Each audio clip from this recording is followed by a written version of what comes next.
Այսօր դժվար է պատկերացնել մեր կյանքը առանց հայերեն տառերի։ Նրանք մեր շուրջն են։ Մենք գրում եւ կարդում ենք հայերեն, բայց միշտ չէ որ այդպես էր։ Մոտ 1600 տարի առաջ, 4-րդ դարի վերջում Հայաստանում մարդիկ խոսում էին հայերեն, բայց որպես գրավոր լեզու պետությունը եւ եկեղեցին օգտագործում էին այլ լեզուներ՝ հունարենը, պարսկերենը, ասորերենը։ Հայերենով գիր եւ գրականություն ունենալը ազգապահպան խնդիր էր դարձել։ Դա լավ հասկանում էին կաթողիկոս Սահակ Պարթևը եւ զինվոր հոգեվորական ու պալատական գրագիր Մեսրոպ Մաշտոցը։ Նրանք դիմեցին հայոց արքա Ռամշապուհին եւ առաջարկեցին գտնել եւ վերականգնել հին հայերեն գրերը, որոնք նախկինում կիրառվել էին, բայց հետո ինչ-ինչ պատճառներով արգելվեցին եւ մոռացվեցին։ Ռամշապուհ արքան մեծ ոգևորությամբ ընդունեց գաղափարը։ Նրա աջակցությամբ Հայաստան բերվեց հնում օգտագործվող հայոց գրերի տարբերակը 22 տարից բաղկացած։ Սակայն արագ պարզվեց, որ այդ գրերը չեն արտացոլում հայերենի բոլոր հնչյունները, եւ Մաշտոցը որոշում է մշակել այնպիսի այբուբեն, որում մեկ հնչյունին կհամապատասխանի մեկ տառ, իսկ մեկ տառին մեկ հնչյուն։ Մի քանի տարի Մաշտոցը աշխատում է հին աշխարհի գիտական կենտրոններում,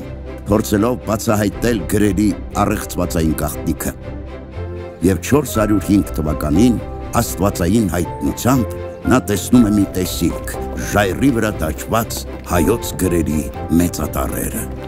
Մաշտոցը գրի է առնում դրանք, հետո որոշում տառերի թվային արժեքները եւ տալիս համապատասխան անուններ։ Հայոց գրերի ստեղծման մասին լուրը մեծ խանդավառությամբ ընդունվեց Հայաստան աշխարհով մեկ եւ վերածվեց իսկական տոնախմբության։ Հայաստանում բացվեցին նոր գրերի ուսուցման բազմաթիվ դպրոցներ։ Առաջիններից մեկը Արցախում, Ամարասում։ Նորաստեղծ տառերով գրի առնված առաջին նախադասությունը Աստվածաշնչից մի հատված էր. «Ճանաչել զիմաստություն եւ զխրատ, իմանալ զբանս հանճարո»։ Ինչու հենց դա։ Երևի այն լավագույնս արտացոլում էր Մաշտոցի աշխատանքը, բացահայտել հայոց գրերի մեծ խորհուրդը, նրանց խորքային կապը հայոց լեզվի, հնուց եկած գիտելիքների հետ։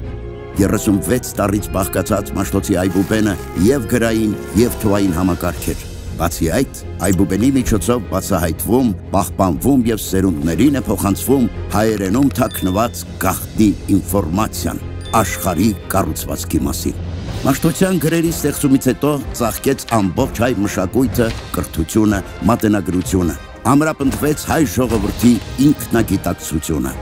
Այսօր Մաշտոցյան տառերը աշխարհի ամենակատարյալ ու կենսունակ այբուբենների շարքում են։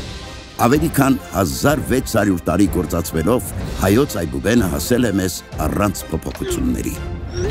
Միայն 12-րդ դարում այն համալրվել է օ եւ ֆ տառերով,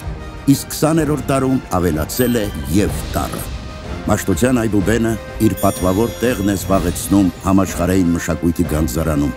հանդիսանալով հայ մարդու ինքնության կարևորագույն տարրերից մեկը, հայերի յուրօրինակ ազգային կոդը։